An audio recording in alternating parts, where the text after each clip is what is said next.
নমস্কার। পড়ছি কবিগুরু রবীন্দ্রনাথ ঠাকুরের বউ ঠাকুরানীর হাট। এর মূল গ্রন্থ অনুসারে আজ শুরু হতে চলেছে এর ষোড়শ পরিচ্ছেদ এবং আমার এই অডিও বুক অনুযায়ী আজ শুরু হবে এর চতুর্থ পর্ব বা ফোর্থ পার্ট। গত পর্বগুলোতে লেখক আমাদের সামনে বিভিন্ন ঘটনার মাধ্যমে মহারাজা প্রতাপাদিত্যকে তাঁর শৌর্য বীর্য ছাপিয়ে মানুষ প্রতাপাদিত্যকে আমাদের সামনে এনে দিয়েছেন। সম্পর্কের একটু অন্যরকম দিক আমরা এখানে দেখতে পাই একজন পিতা কিভাবে তার নিজের সন্তানের কাছের মানুষদের, প্রিয় মানুষদের থেকে তাকে আলাদা করতে চায়। অদ্ভুত, কিন্তু কেন এই চাওয়া? শুধুমাত্র তার সন্তান তার মনের মতো নয় বলে? কি জানি, মানুষের মন সব থেকে দুর্বোধ্য। সন্তান হলো আত্মজ বা আত্মজা, অর্থাৎ আত্ম থেকে যা জাত। ইতিহাস এমন ঘটনারও সাক্ষী রাখে যেখানে আত্মাভিমান যেখানে তুঙ্গে ওঠে, নিজের সেই আত্মজকেও অসহ্য মনে হয়। জানবো এরপরে কি হলো। শুরু করছি আজকের অধ্যায় ষোড়শ পরিচ্ছেদ এবং অডিও বুকের চতুর্থ পর্ব। যখন গোপনে বৃত্তি পাঠানোর কথা প্রতাপাদিত্যের কানে গেল, তখন তিনি কথা না কহিয়া অন্তঃপুরে আদেশ পাঠাইয়া দিলেন, সুরমাকে পিত্রালয়ে যাইতে হইবে। উদয়াদিত্য বক্ষে দৃঢ় বল বাঁধিলেন। বিভা কাঁদিয়া সুরমার গলা জড়াইয়া কহিল, তুমি যদি যাও তবে এ শ্মশানপুরীতে আমি কি করিব? সুরমা বিভার চিবুক ধরিয়া বিভার মুখ চুম্বন করিয়া কহিল, আমি কেন যাইব বিভা? আমার সর্বস্ব এখানে রহিয়াছে। সুরমা যখন প্রতাপাদিত্যের আদেশ শুনিল, তখন কহিল, আমি পিত্রালয়ে যাওয়ার কোনো কারণ দেখিতেছি না। সেখান হইতে আমাকে লইতে লোক আসে নাই, আমার স্বামীরও এ বিষয়ে মত নাই। অতএব বিনা কারণে সহসা পিত্রালয়ে যাইবার আমি কোনো আবশ্যক দেখিতেছি না। শুনিয়া প্রতাপাদিত্য জ্বলিয়া গেলেন, কিন্তু ভাবিয়া দেখিলেন কোনো উপায় নাই। সুরমাকে কিছু বলপূর্বক বাড়ি হইতে বাহির করা যায় না, অন্তঃপুরে শারীরিক বল খাটে না। প্রতাপাদিত্য মেয়েদের বিষয়ে নিতান্ত আনাড়ি ছিলেন। বলের প্রতি বল প্রয়োগ করতে তিনি জানিতেন, কিন্তু এই অবলাদের সম্বন্ধে কিরূপ চাল চালিতে হয় তাহা তাহার মাথায় আসিত না। তিনি বড় বড় কাছি টানিয়া ছিঁড়িতে পারেন, কিন্তু তাহার মোটা মোটা অঙ্গুলি দিয়া ক্ষীণ সূত্রের সূক্ষ্ম গ্রন্থি মোচন করিতে পারেন না। এই মেয়েগুলো তাহার মতে নিতান্ত দুর্গেয় ও জানিবার অনুপযুক্ত সামগ্রী। ইহাদের সম্বন্ধে যখনই কোনো গোল বাঁধে, তিনি তাড়াতাড়ি মহিষীর প্রতি তার ভার দেন। ইহাদের বিষয় ভাবিতে বসিতে তাহার অবসরও নাই, ইচ্ছাও নাই এবং যোগ্যতাও নাই। ইহা তাহার নিতান্ত অনুপযুক্ত কাজ। এবারেও প্রতাপাদিত্য মহিষীকে ডাকিয়া কহিলেন, সুরমাকে বাপের বাড়ি পাঠাও। মহিষী কহিলেন, তাহা হইলে বাবা উদয়ের কি হইবে? প্রতাপাদিত্য বিরক্ত হইয়া কহিলেন, উদয় তো আর ছেলে মানুষ নয়। আমি রাজকার্যের অনুরোধে সুরমাকে রাজপুরী হইতে দূরে পাঠাইতে চাই, এই আমার আদেশ। মহিষী উদয়াদিত্যকে ডাকাইয়া কহিলেন, বাবা উদয়, সুরমাকে বাপের বাড়ি পাঠানো যাক। উদয়াদিত্য কহিলেন, কেন মা, সুরমা কি অপরাধ করিয়াছে? মহিষী কহিলেন, কি জানি বাছা, আমরা মেয়ে মানুষ, কিছু বুঝি না। বৌমাকে বাপের বাড়ি পাঠাইয়া মহারাজের রাজকার্যে যে কি সুযোগ হইবে তা মহারাজাই জানেন। উদয়াদিত্য কহিলেন, মা, আমাকে কষ্ট দিয়া, আমাকে দুঃখী করিয়া রাজকার্যের কি উন্নতি হইল? যতদূর কষ্ট সহিবার তাহা তো সহিয়াছি, কোন সুখ আমার অবশিষ্ট আছে? সুরমা যে বড় সুখে আছে তাহাও নহে। 2 সন্ধ্যা সে ভৎসনা সহিয়াছে, দূর্ছায় সে অঙ্গ আভরণ করিয়াছে। অবশেষে কি রাজবাড়িতে তাহার জন্য একটু স্থানও কুলাইল না? তোমাদের সঙ্গে কি তাহার কোনো সম্পর্ক নাই মা? সে কি ভিখারি অতিথি যে যখন খুশি রাখিবে, যখন খুশি তাড়াইবে? তাহা হইলে মা, আমার জন্যেও রাজবাড়িতে স্থান নাই, আমাকেও বিদায় করিয়া দাও। মহিষী কাঁদিতে আরম্ভ করিলেন, কহিলেন, কি জানি বাবা, মহারাজ কখন যে কি করেন কিছু বুঝতে পারি না, কিন্তু তাও বলি বাছা, আমাদের বৌমাও বড় ভালো মেয়ে নয়। ও রাজবাড়িতে প্রবেশ করিয়া অবধি এখানে আর শান্তি নাই, হাড় জ্বালাতন হইয়া গেল। তা ও দিন কতক বাপের বাড়িতেই থাক না কেন, দেখা যাক, কি বলো বাছা? ও দিন কতক এখান হইতে গেলেই দেখিতে পাইবে বাড়ির স্ত্রী ফেরে কিনা। উদয়াদিত্য এ কথার আর কোনো উত্তর করিলেন না, কিছুক্ষণ চুপ করিয়া বসিয়া রহিলেন, তাহার পরে উঠিয়া চলিয়া গেলেন। মহিষী কাঁদিয়া প্রতাপাদিত্যের কাছে গিয়া পড়লেন, মহারাজ রক্ষা করো, সুরমাকে পাঠাইলে উদয় বাঁচিবে না, বাছার কোনো দোষ নাই, ওই সুরমা ওই ডাইনিটা তাহাকে কি মন্ত্র করিয়াছে বলিয়া মহিষী কাঁদিয়া আকুল হইলেন। প্রতাপাদিত্য বিষম রুষ্ট হইয়া কহিলেন, সুরমা যদি না যায় তো আমি উদয়াদিত্যকে কারারুদ্ধ করিয়া রাখিব। মহিষী মহারাজার কাছ হইতে আসিয়া সুরমার কাছে গিয়া কহিলেন, পোড়ার মুখী, আমার বাছাকে তুই কি করিলি? আমার বাছাকে আমাকে ফিরাইয়া দে। আসিয়া অবধি তুই আমার কি সর্বনাশ না করিলি? অবশেষে সে রাজার ছেলে, তার হাতে বেড়ি না দিয়া তুই কি ক্ষান্ত হইবি না? সুরমা শিহরিয়া উঠিয়া কহিল, আমার জন্য তার হাতে বেড়ি পড়িবে? সে কি কথা মা, আমি এখনই চলিলাম। সুরমা বিভার কাছে গিয়া সমস্ত কহিল। বিভার গলা ধরিয়া কহিল, বিভা, এই যে চলিলাম, আর বোধ করি আমাকে এখানে ফিরিয়া আসতে দেবে না। বিভা কাঁদিয়া সুরমাকে জড়াইয়া ধরিল। সুরমা সেইখানে বসিয়া পড়িল। অনন্ত ভবিষ্যতের অনন্ত প্রান্ত হইতে একটা কথা আসিয়া তাহার প্রাণে বাজিতে লাগিল, আর হইবে না, আর আসিতে পাইব না, আর কিছু রহিবে না। এমন একটা মহাশূন্য ভবিষ্যৎ তাহার সম্মুখে প্রসারিত হইল, যে ভবিষ্যতে সে মুখ নাই, সে হাসি নাই, সে আদর নাই, চোখে চোখে বুকে বুকে প্রাণে প্রাণে সে মিলন নাই, সুখ দুঃখের বিনিময় নাই। বুক ফাটিয়া গেলেও এক মুহূর্তের জন্যেও এক বিন্দু প্রেম নাই, স্নেহ নাই, কিছু নাই। কি ভয়ঙ্কর ভবিষ্যৎ! সুরমার বুক ফাটিতে লাগিল, মাথা ঘুরিতে লাগিল, চোখের জল শুকাইয়া গেল। উদয়াদিত্য আসিবা মাত্র সুরমা তাহার পা দুটি জড়াইয়া বুকে চাপিয়া বুক ফাটিয়া কাঁদিয়া উঠিল। সুরমা এমন করিয়া কখনো কাঁদে নাই, তাহার বলিষ্ঠ হৃদয় আজ শতধা হইয়া গিয়াছে। উদয়াদিত্য সুরমার মাথা কোলে তুলিয়া লইয়া জিজ্ঞাসা করিলেন, কি হইয়াছে সুরমা?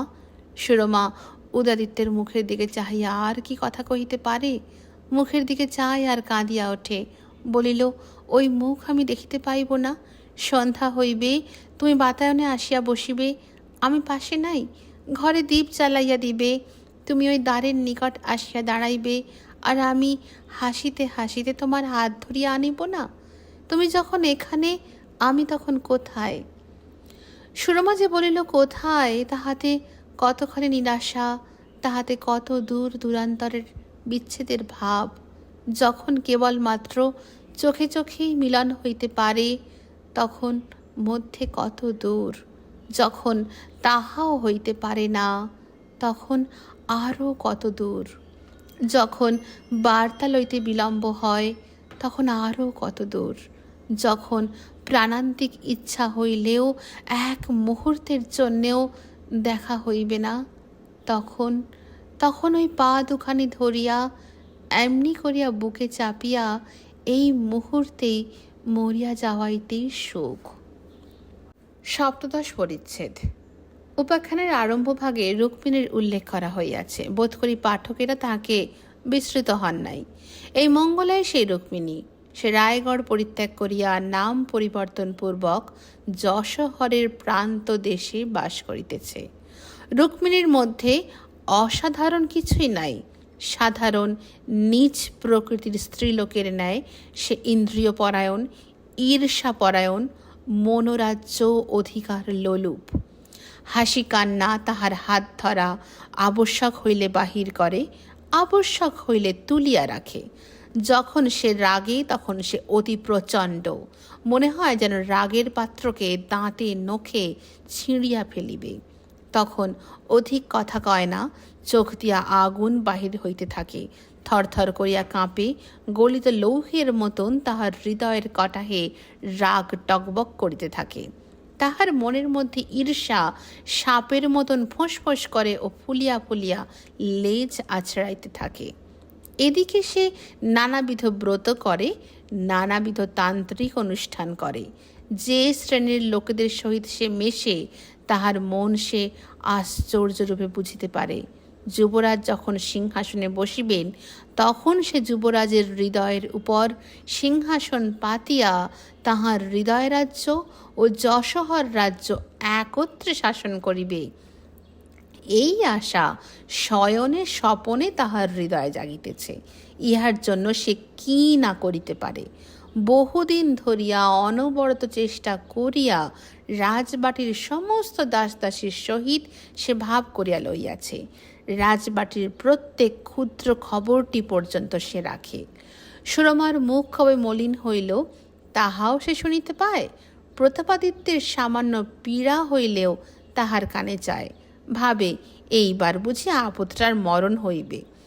প্রতাপাদিত্য ও সুরমার মরণোদ্দেশে সে নানা অনুষ্ঠান করিয়াছে, কিন্তু এখনো তো কিছুই সফল হয় নাই। প্রতিদিন প্রাতে উঠিয়া সে মনে করে আজ হয়তো শুনিতে পাইব প্রতাপাদিত্য অথবা সুরমা বিছানায় পড়িয়া মরিয়া আছে। প্রতিদিন তাহার অধীরতা বাড়িয়া উঠিতেছে। ভাবিতেছে মন্ত্রতন্ত্র চুলোয় যাক, একবার হাতের কাছে পাই তো মনের স্বাদ মেটাই। রুক্মিণী দেখিল যে প্রতিদিন সুরমার প্রতি রাজার ও রাজমহিষীর বিরাগ বাড়িতেছে। অবশেষে এতদূর পর্যন্ত হইল যে সুরমাকে রাজবাটি হইতে বিদায় করিয়া দিবার প্রস্তাব হইয়াছে। তাহার আর আনন্দের সীমা নাই। যখন সে দেখিল তবুও সুরমা গেল না, তখন সে বিদায় করিয়া দিবার সহজ উপায় অবলম্বন করিল। রাজমহিষী যখন শুনিলেন মঙ্গলা নামক একজন বিধবা তন্ত্র মন্ত্র ঔষধ নানা প্রকার জানে, তখন তিনি ভাবিলেন সুরমাকে রাজবাটি হইতে বিদায় করিবার আগে যুবরাজের মনটা তাহার কাছ হইতে আদায় করিয়া লওয়া ভালো। মাতঙ্গিনীকে মঙ্গলার নিকট হইতে গোপনে ঔষধ আনাইতে পাঠাইলেন। মঙ্গলা নানাবিধ শিকড় লইয়া সমস্ত রাত ধরিয়া কাটিয়া ভিজাইয়া বাটিয়া মিশাইয়া মন্ত্র পড়িয়া বিষ প্রস্তুত করিতে লাগিল। সেই নিস্তব্ধ গভীর রাত্রে নির্জন নগর প্রান্তে প্রচ্ছন্ন কুটির মধ্যে হামান দিস্তার শব্দ উঠিতে লাগিল। সেই শব্দই তাহার একমাত্র সঙ্গী হইল। সে অবিশ্রাম একঘেয়ে শব্দ তাহার নর্তনশীল উৎসাহের তালে তালে কর তালি দিতে লাগিল। তাহার উৎসাহ দ্বিগুণ নাচিতে লাগিল। তাহার চোখে আর ঘুম রহিল না। ঔষধ প্রস্তুত করিতে 5 দিন লাগিল। বিষ প্রস্তুত করিতে 5 দিন লাগিবার আবশ্যক করে না। কিন্তু সুরমা মরিবার সময় যাহাতে যুবরাজের মনে দয়াও না হয়, এই উদ্দেশ্যে মন্ত্র পড়িতে ও অনুষ্ঠান করিতে অনেক সময় লাগিল। প্রতাপাদিত্যের মত লইয়া মহিষী সুরমাকে আরও কিছুদিন রাজবাটিতে থাকিতে দিলেন। সুরমা চলিয়া যাইবে, বিভা চারিদিকে অকুল পাথার দেখিতেছে। এই কয়দিন সে অনবরত সুরমার কাছে বসিয়া আছে, একটি মলিন ছায়ার মতন যে চুপ করিয়া সুরমার সঙ্গে সঙ্গে ফেদে। এক একটা দিন যায়, সন্ধ্যা এসে বিভা ততই যেন ঘনিষ্ঠতর ভাবে সুরমাকে আলিঙ্গন করিয়া ধরিয়া রাখিতে চায়। দিনগুলিকে কে যেন তাহার প্রাণপণ আকর্ষণ হইতে টানিয়া ছিঁড়িয়া লইয়া যাইতেছে। বিভার চারিদিকে অন্ধকার, সুরমার চক্ষেও সমস্তই শূন্য। তাহার আর উত্তর দক্ষিণ পূর্ব পশ্চিম নাই। সংসারের দিক বিদিক সমস্ত মিশাইয়া গেছে। সে উদয়াদিত্যের পায়ের কাছে পড়িয়া থাকে, কোলের উপর শুইয়া থাকে, তাহার মুখের পানে চুপ করিয়া চাহিয়া থাকে, আর কিছু করে না। বিভাকে বলে, বিভা, তোর কাছে আমার সমস্ত রাখিয়া গেলাম বলিয়া 2 হাতে মুখ আচ্ছাদন করিয়া কাঁদিয়া ফেলে। অপরাহ্ন হইয়া আসিয়াছে। কাল প্রত্যুষে সুরমার বিদায়ের দিন। তাহার গার্হস্থের যাহা কিছু সমস্ত একে একে বিভার হাতে সমর্পণ করিল। উদয়াদিত্য প্রশান্ত ও দৃঢ় প্রতিজ্ঞভাবে বসিয়া আছেন। তিনি স্থির করিয়াছেন, হয় সুরমাকে রাজপুরীতে রাখিবেন, নয় তিনিও চলিয়া যাইবেন। যখন সন্ধ্যা হইল তখন সুরমা আর দাঁড়াইতে পারিল না। তাহার পা কাঁপিতে লাগিল, মাথা ঘুরিতে লাগিল। সে শয়নগৃহে গিয়া শুইয়া পড়িল। কহিল, বিভা বিভা, শীঘ্র একবার তাহাকে ডাক, আর বিলম্ব নাই। উদয়াদিত্য দ্বারের কাছে আসিতেই সুরমা বলিয়া উঠিল, এসো এসো, আমার প্রাণ কেমন করিতেছে, বলিয়া দুই বাহু বাড়াইয়া দিল। উদয়াদিত্য কাছে আসিতেই তাহার পা দুটি জড়াইয়া ধরিল। উদয়াদিত্য বসিলেন। তখন সুরমা বহু কষ্টে নিঃশ্বাস লইতেছে, তাহার হাত পা শীতল হইয়া আসিয়াছে। উদয়াদিত্য ভীত হইয়া ডাকিলেন, সুরমা। সুরমা অতি ধীরে মাথা তুলিয়া উদয়াদিত্যের মুখের পানে চাহিয়া কহিল, কি নাথ? উদয়াদিত্য ব্যাকুল হইয়া কহিলেন, কি হইয়াছে সুরমা? সুরমা কহিল, বোধ করি আমার সময় হইয়া আসিয়াছে, বলিয়া উদয়াদিত্যের কণ্ঠ আলিঙ্গন করিবার জন্য হাত উঠাইতে চাহিল। হাত উঠিল না, কেবল মুখের দিকে সে চাহিয়া রহিল। উদয়াদিত্য দুই হাতে সুরমার মুখ তুলিয়া ধরিয়া কহিলেন, সুরমা, সুরমা, তুমি কোথায় যাইবে সুরমা? আমার আর কি রহিল?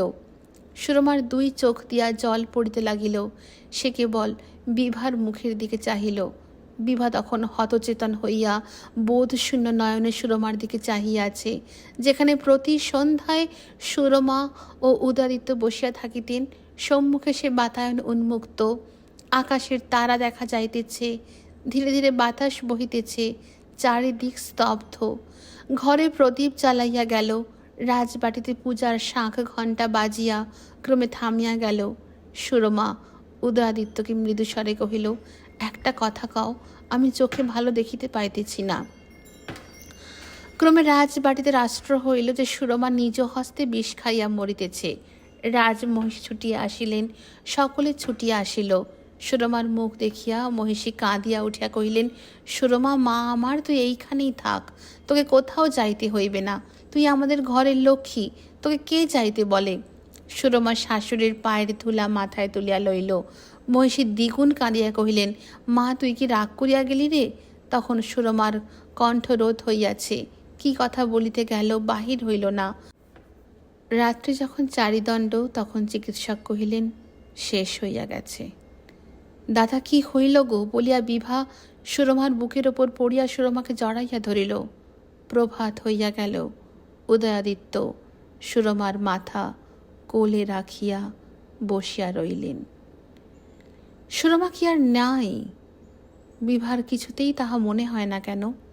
যেন সুরমার দেখা পাইবে, যেন সুরমা ওই দিকে কোথায় আছে। বিভা ঘরে ঘরে ঘুরিয়া বেড়ায়, তাহার প্রাণ যেন সুরমাকে খুঁজিয়া বেড়াইতেছে। চুল বাঁধিবার সময় সে চুপ করিয়া বসিয়া থাকে, যেন এখনই সুরমা আসিবে, তাহার চুল বাঁধিয়া দিবে, তাহারই জন্য অপেক্ষা করিতেছে। না রে না, সন্ধ্যা হইয়া আসিল, রাত্রি হইয়া আসে, সুরমা বুঝি আর আসিল না, চুল বাঁধাও আর হইল না। আজ বিভার মুখ এত মলিন হইয়া গিয়াছে, আজ বিভা এত কাঁদিতেছে, তবু কেন সুরমা আসিল না? সুরমা তো কখনো এমন করে না। বিভার মুখ একটু মলিন হইলেই অমনি সুরমা তাহার কাছে আসে, তাহার গলা ধরে, প্রাণ জুড়াইয়া তাহার মুখের পানে চাহিয়া থাকে। আর আজ বুক ফাটিয়া গেলেও সে আসিবে না। উদয়াদিত্যের অর্ধেক বল অর্ধেক প্রাণ চলিয়া গিয়াছে। প্রত্যেক কাজে যে তাহার আশা ছিল, উৎসাহ ছিল, যাহার মন্ত্রণা তাহার একমাত্র সহায় ছিল, যাহার হাসি তাহার একমাত্র পুরস্কার ছিল, সেই চলিয়া গেল। তিনি তাহার শয়নগৃহে যাইতেন, যেন কি ভাবিতেন। একবার চারিদিকে দেখিতেন কেহ নাই। ধীরে ধীরে সেই বাতায়নে আসিয়া বসিতেন। যেখানে সুরমা বসিত সেইখানটি শূন্য রাখিয়া দিতেন। আকাশে সেই জ্যোৎস্না, সম্মুখে সেই কানন, তেমনি করিয়াই বাতাস বহিতেছে। মনে করিতেন, এমন সন্ধ্যায় সুরমা কি না আসিয়া থাকিতে পারিবে? সহসা তাহার মনে হইত, যেন সুরমার মতন কার গলার স্বর শুনিতে পাইলাম। চমকিয়া উঠিতেন।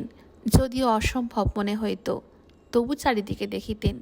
একবার বিছানায় যাইতেন, দেখিতেন কেহ আছে কি না।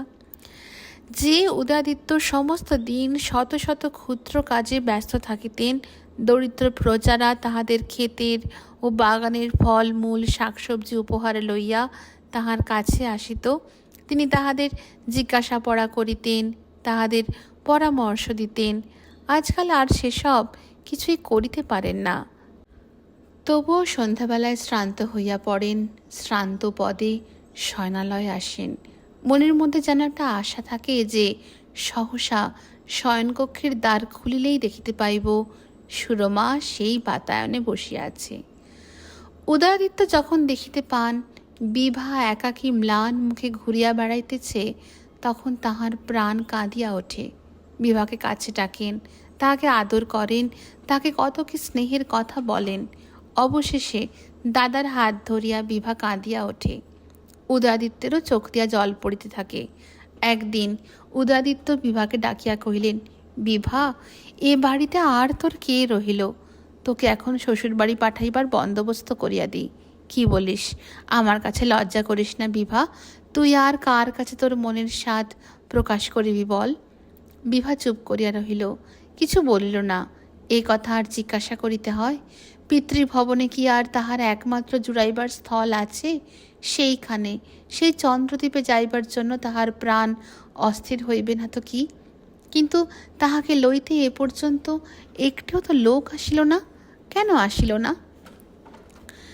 বিভাকে শ্বশুরবাড়ি পাঠাইবার প্রস্তাব উদয়াদিত্য একবার পিতার নিকট উত্থাপন করিলেন। প্রতাপাদিত্য কহিলেন, বিভাকে শ্বশুরবাড়ি পাঠাইতে আমার কোনো আপত্তি নাই, কিন্তু তাহাদের নিকট যদি বিভার কোনো আদর থাকিত তবে তাহারা বিভাকে লইতে নিজে হইতে লোক পাঠাইত। আমাদের অত ব্যস্ত হইবার আবশ্যক দেখি না। রাজমহিষী বিভাকে দেখিয়া কান্নাকাটি করেন। বিভার সধবা অবস্থায় বৈধব্য কি চোখে দেখা যায়? বিভার করুণ মুখখানি দেখিলে তাহার প্রাণের শেল বাজে। তাছাড়া মহিষী তাহার জামাতাকে অত্যন্ত ভালোবাসেন। সে একটা কি ছেলে মানুষই করিয়াছে বলিয়া তাহার ফল যে এতদূর পর্যন্ত হইবে ইহা তাহার কিছুতেই ভালো লাগে নাই। তিনি মহারাজের কাছে গিয়া মিনতি করিয়া কহিলেন, মহারাজ, বিভাকে শ্বশুর বাড়ি পাঠাও। মহারাজ রাগ করিলেন, কহিলেন, ওই এক কথা আমি অনেকবার শুনিয়াছি, আর আমাকে বিরক্ত করিও না। যখন তাহারা বিভাকে ভিক্ষা চাহিবে তখন তাহারা বিভাকে পাইবে। মহিষী কহিলেন, মেয়ে অধিক দিন শ্বশুরবাড়ি না গেলে 10 জনে কি বলবে? প্রতাপাদিত্য কহিলেন, আর প্রতাপাদিত্য নিজে সাধিয়া যদি মেয়েকে পাঠায় আর রামচন্দ্র রায় যদি তাহাকে দ্বার হইতে দূর করিয়া দেয়, তাহা হইলেই বা 10 জনে কি বলিবে? মহিষী কাঁদিতে কাঁদিতে কাঁদিতে ভাবিলেন, মহারাজা এক এক সময় যে কি করেন তাহার কোনো ঠিকানা থাকে না। মান অপমানের প্রতি রাজা রামচন্দ্র রায়ের অত্যন্ত সূক্ষ্ম দৃষ্টি। রাজা একদিন চতুর্দলায় করিয়া রাস্তায় বাহির হইয়াছিলেন। 2 জন অনভিজ্ঞ তাঁতি তাহাদের কুটিরের সম্মুখে বসিয়া তাঁত বুনিতেছিল। চতুর্দল দেখিয়া উঠিয়া দাঁড়ায় নাই। রাজা তাহা লইয়া হুলুস্থুলু করিয়া তুলিয়াছিলেন। একবার যশোহরে তাহার শ্বশুরবাড়ির এক চাকরকে তিনি একটা কি কাজের জন্য আদেশ করিয়াছিলেন, সে বেচারা এক শুনিতে আর এক শুনিয়েছিল। কাজে ভুল করিয়াছিল। মহামানী রামচন্দ্র রায় তাহা হইতে সিদ্ধান্ত করিয়াছিলেন যে শ্বশুরবাড়ির ভৃত্যেরা তাহাকে মানে না। তাহারা অবশ্য তাহাদের মনিবদের কাছেই এই রূপ শিখিয়াছে, নহিলে তাহারা সাহস করিত না। বিশেষত সেই দিন প্রাতঃকালে তিনি দেখিয়াছিলেন যে যুবরাজ উদয়াদিত্য সেই চাকরকে চুপি চুপি কি একটা কথা বলিয়াছিলেন। অবশ্যই তাহাকে অপমান করিবারই পরামর্শই চলিতেছিল, নইলে আর কি হইতে পারে। একদিন কয়েকজন বালক মাটির ঢিপির সিংহাসন গড়িয়া রাজা, মন্ত্রী ও সভাসদ সাজিয়া রাজসভার অনুকরণে খেলা করিতেছিল। রাজার কানে যায়। তিনি তাহাদের পিতাদের ডাকিয়া বিলক্ষণ শাসন করিয়া দেন। আজ মহারাজা গদির উপরে তাকিয়া ঠেসান দিয়া গুড়গুড়ি টানিতেছেন। সম্মুখে এক ভীরু দরিদ্র অপরাধী খাড়া রহিয়াছে, তাহার বিচার চলিতেছে। সে ব্যক্তি কোনো এক সূত্রে প্রতাপাদিত্য ও রামচন্দ্র রায় সংক্রান্ত ঘটনা শুনিতে পায় ও তাহা লইয়া আপনা আপনির মধ্যে আলোচনা করে। তাহাই শুনিয়া তাহার শত্রুপক্ষের একজন সে কথাটা রাজার কানে উত্থাপন করে। রাজা মহা খাপা হইয়া তাহাকে তলব করেন। তাহাকে ফাঁসি দেন কি নির্বাসনী দেন, এমনি একটা কাণ্ড বাঁধিয়া গেছে। রাজা বলিতেছেন, বেটা, তোর এত বড় যোগ্যতা! সে কাঁদিয়া কহিতেছে, দোহাই মহারাজ, আমি এমন কাজ করি নাই। মন্ত্রী কহিতেছেন, বেটা প্রতাপাদিত্যের সঙ্গে আমাদের মহারাজার তুলনা। দেওয়ান কহিতেছেন, বেটা জানিস না, যখন প্রতাপাদিত্যের বাপ প্রথম রাজা হয় তাহাকে রাজটিকা পড়াইবার জন্য সে আমাদের মহারাজার স্বর্গীয় পিতামহের কাছে আবেদন করে। অনেক কাঁদাকাটা করাতে তবে তিনি তাহার বাঁ পায়ের কোড়ে আঙুল দিয়া তাহাকে টিকা পড়াইয়া দেন। রমাই ভাঁড় কহিতেছে, বিক্রমাদিত্যের ছেলে প্রতাপাদিত্য, ইহারা তো দুই পুরুষের রাজা। প্রতাপাদিত্যের পিতামহ ছিল কেঁচো, কেঁচোর পুত্র হইল জোঁক। বেটার প্রজার রক্ত খাইয়া খাইয়া বিষম ফুলিয়া উঠিল। সেই জোঁকের পুত্র আজ মাথা খুঁড়িয়া খুঁড়িয়া মাথাটা কুলোপানা করিয়া তুলিয়াছে ও সাপের মতন চক্র ধরিতে শিখিয়াছে। আমরা পুরুষনাক্রমে রাজসভায় ভাঁড় বৃত্তি করিয়া আসিতেছি, আমরা বেদে, আমরা জাত সাপ চিনি না। রাজা রামচন্দ্র রায় এতে বিষম সন্তুষ্ট হইয়া সহস্র বদনে গুড়গুড়ি টানিতে লাগিলেন। আজকাল প্রত্যহ সভায় প্রতাপাদিত্যের উপরে একবার করিয়া আক্রমণ হয়। প্রতাপাদিত্যের পৃষ্ঠ লক্ষ্যপূর্বক শব্দভেদী বচনবাণ বর্ষণ করিয়া সেনানীতির তৃণনিঃস্বর হইলে সভাভঙ্গ হয়। যাহা হোক, আজিকার বিচারে অপরাধী অনেক কাঁদাকাটি করাতে দৌর্দণ্ড প্রতাপ রামচন্দ্র রায় কহিলেন, আচ্ছা যা, এ যাত্রা বাঁচিয়া গেলি, ভবিষ্যতে সাবধানে থাকিস। অন্যান্য সভাসদ চলিয়া গেল, কেবল মন্ত্রী ও রমাই ভাঁড় রাজার কাছে রহিল। প্রতাপাদিত্যের কথাই চলিতে লাগিল। রমাই কহিল, আপনি তো চলিয়া আসিলেন, ওদিকে যুবরাজ বাবাজি বিষম গলে পড়িলেন। রাজার অভিপ্রায় ছিল কন্যাটি বিধবা হইলে হাতের লোহা ও বালা দুগাছি বিক্রয় করিয়া রাজকোষে কিঞ্চিৎ অর্থাগম হয়।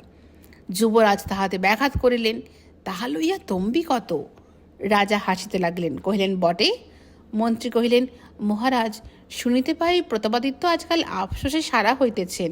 এখন কি উপায় মেয়েকে শ্বশুরবাড়ি পাঠাইবেন তাহাই ভাবিয়া তাহার আহার নিদ্রা নাই। রাজা কহিলেন, সত্য নাকি? বলিয়া হাসিতে লাগিলেন, তামাক টানিতে লাগিলেন, বড়ই আনন্দ বোধ হইল। মন্ত্রী কহিল, আমি বলিলাম, আর মেয়েকে শ্বশুরবাড়ি পাঠাইয়া কাজ নাই। তোমাদের ঘরে মহারাজ বিবাহ করিয়াছেন, ইহাতেই তোমাদের 7 পুরুষ উদ্ধার হইয়া গিয়াছে। তাহার পরে আবার তোমাদের মেয়েকে ঘরে আনিয়া ঘর নিচু করা, এত পুণ্য এখনো তোমরা করো নাই, কেমন হে ঠাকুর? রমাই কহিল, আর তাহার আর সন্দেহ আছে মহারাজ? আপনি যে পাঁকে পা দিয়াছেন সে তো পাঁকের বাবার ভাগ্য, কিন্তু তাই বলিয়া ঘরে ঢুকিবার সময় পা ধুইয়া আসিবেন না তো কি? এই রূপে হাস্য পরিহাস চলিতে লাগিল। প্রতাপাদিত্য ও উদয়াদিত্যের কাল্পনিক মূর্তি সম্মুখে রাখিয়া তাহাদিগকে ক্ষত বিক্ষত করা হইতে লাগিল। উদয়াদিত্যের যে কি অপরাধ তাহা বুঝিতে পারি না। তিনি যে নিজে বিপদকে অগ্রাহ্য করিয়া রামচন্দ্র রায়ের প্রাণ রক্ষা করিলেন, সে সকল কথা চুলায় গেল। আর তিনি প্রতাপাদিত্যের সন্তান হইয়াছেন, এই অপরাধে রামচন্দ্র রায় তাহার কথা তুলিয়া অকাতরে হাস্য পরিহাস করিতে লাগিলেন। রামচন্দ্র রায় যে নিষ্ঠুর তাহা নহে, তিনি একজন লঘু হৃদয়, সংকীর্ণ প্রাণ লোক। উদয়াদিত্য যে তাহার প্রাণ রক্ষা করিয়াছেন তজ্জন্য তিনি কৃতজ্ঞ নহেন। তিনি মনে করেন, ইহা তো হইবেই, ইহা না হওয়াই অন্যায়। রামচন্দ্র রায় বিপদে পড়িলে তাহাকে সকলে মিলিয়া বাঁচাইবে না তো কি? তাহার মনে হয় রামচন্দ্র রায়ের পায়ে কাঁটা ফুটিলেও সমস্ত জগৎ সংসারের প্রাণে বেদনা লাগে। তিনি মনে করিতে পারেন না যে পৃথিবীর একজন অতি ক্ষুদ্রতম লোকেরও নিজের বিপদের কাছে মহারাজাধিরাজ রামচন্দ্র রায় কিছুই নহে। দিবারাত্রি শত শত স্তুতিবাদকের দাঁড়িপাল্লায় একদিকে জগৎকে আর একদিকে নিজেকে চড়াইয়া তিনি নিজেকেই ওজনে ভারী স্থির করিয়া রাখিয়াছেন। এই জন্য সহজে আর কাহার উপরে তাহার কৃতজ্ঞতার উদয় হয় না। তাহা ছাড়া উদয়াদিত্যের প্রতি কৃতজ্ঞতার উদয় না হইবার আর এক কারণ এই যে তিনি মনে করেন উদয়াদিত্য নিজের ভগিনীর জন্যই তাহাকে বাঁচাইয়াছেন, তাহার প্রাণ রক্ষাই উদয়াদিত্যের উদ্দেশ্য ছিল না।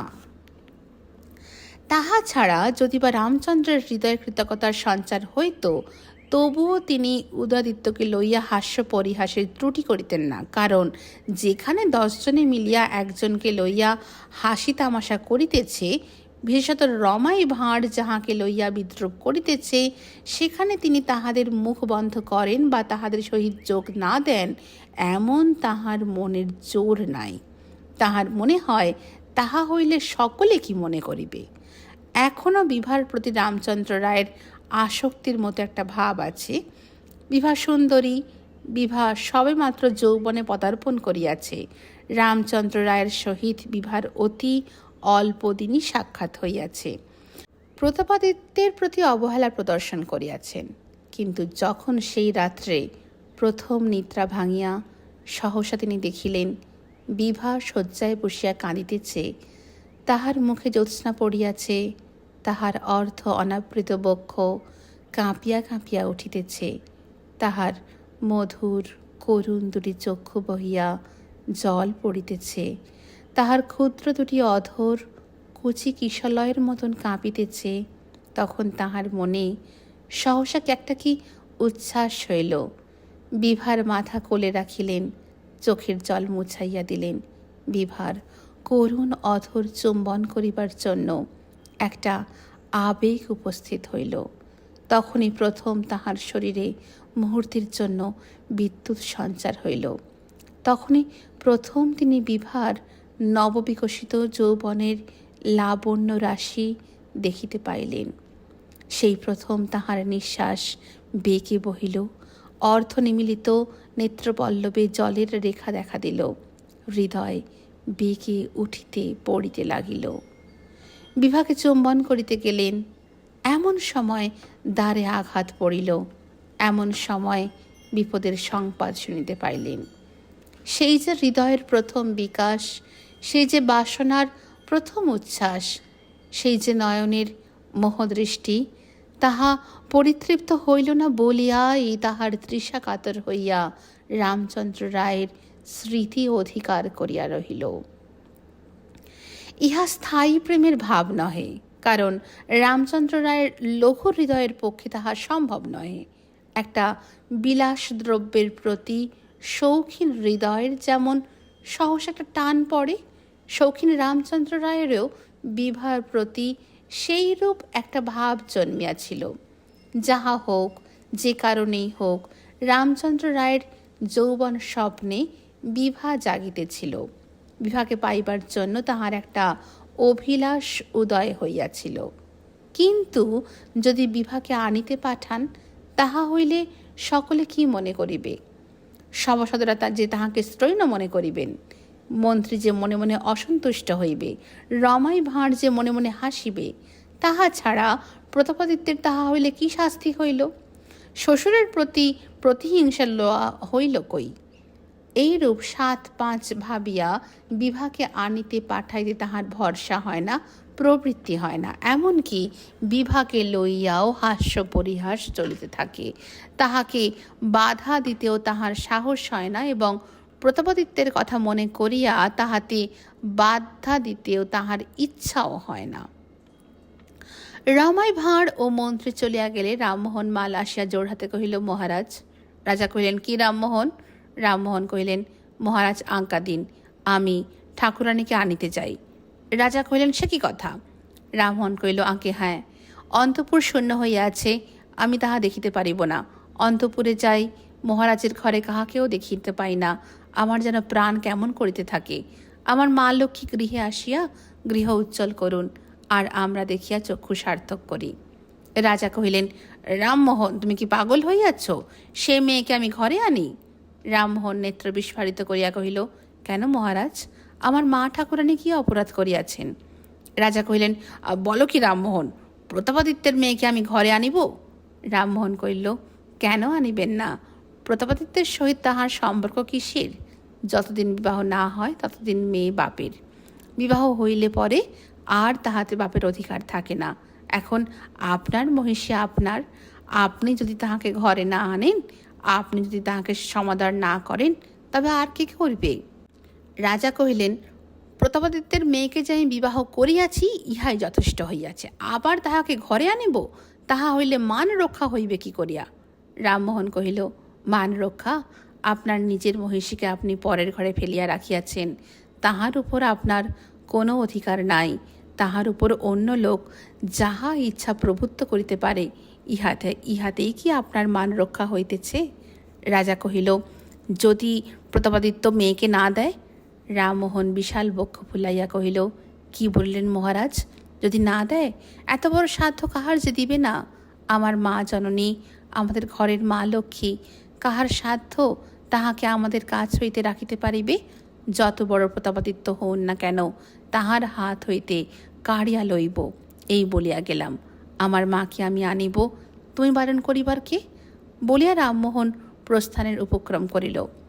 রাজা তাড়াতাড়ি কহিলেন, রামমোহন যেও না, শোনো শোনো, আচ্ছা তুমি মহিষীকে আনিতে যাও, তাহাতে কোনো আপত্তি নাই, কিন্তু দেখো এ কথা যেন কেহ শুনিতে না পায়, আর রমাই কিংবা মন্ত্রীর কানে যেন এ কথা না ওঠে। রামমোহন কহিল, যে আজ্ঞা মহারাজ, বলিয়া চলিয়া গেল। যদিও মহিষী রাজপুরে আসিলেই সকলে জানিতে পারিবে, তথাপি সে অনেক বিলম্ব আছে, তাহার জন্য প্রস্তুত হইবার সময় আছে। আপাতত উপস্থিত লজ্জার হাত এড়াইতে পারিলেই রামচন্দ্র রায় বাঁচেন।